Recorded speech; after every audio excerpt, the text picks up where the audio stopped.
இப்போ ஏன் விஷயத்துல வச்சுக்கோங்க, என்ன நடந்துச்சுன்னு தெரியும்ல.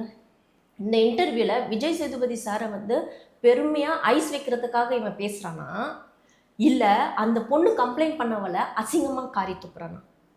எந்த பொண்ணு பார்த்தாலும் அதுங்க வந்து 99% டேஷ்ன்னு சொல்கிறான். அதுவும் நடிக்க வந்த நடிகைங்க காலை தூக்குனாதான் வாய்ப்பு கிடைக்கும் அப்படின்னு சொல்கிறான். அப்போது அதை தூக்குறதுக்கு நீ ஹெல்ப்ஃபுல்லாக இருந்தானா மாமா வேலை பார்த்துக்கிட்டு? நானும் தான் இன்ட்ரெஸ்டட் இந்த ஃபீல்டு, இந்த மீடியாவில் நான் இருக்கேன். அவனும் அதே மீடியாவில் இருக்கான், இவனும் சினிமாவில் நடிச்சிருக்கான். ஆனால் இவன் மாமா வேலை பண்ணி தான் இவன் வாய்ப்பு வாங்கினான்றது எல்லா இடத்துலையும் பேசப்படுது. ஏன் என் அன்பார்ந்த யூடியூப் நேயர்களுக்கு வணக்கம். நான் சமீபத்தில் கேள்விப்பட்டேன், நான் மாமா வேலை பார்த்து தான் நான் வாய்ப்புகள் தேடி இந்த லெவலுக்கு ஃபேம் ஆனேன் அப்படின்னு சொல்லி இவனை பற்றி இன்ட்ரோ கொடுத்துக்கலாமே. ஏன் கொடுக்கலாம்?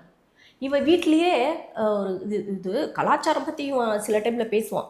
நம்ம தமிழ் கலாச்சாரம் பற்றி இப்படிலாம் ட்ரெஸ்ஸு போடலாமா, அப்படிலாம் பண்ணலாமா, ஒருத்தக்கிட்ட காலை தூக்கலாமா, காலை நீட்டலாமான்னு சொல்லிட்டு இவன் வந்து ஒரு கலாச்சாரத்துக்கு இது வந்து சரியாக வருமா அப்படி இப்படின்னு சொல்லி பேசுவான்.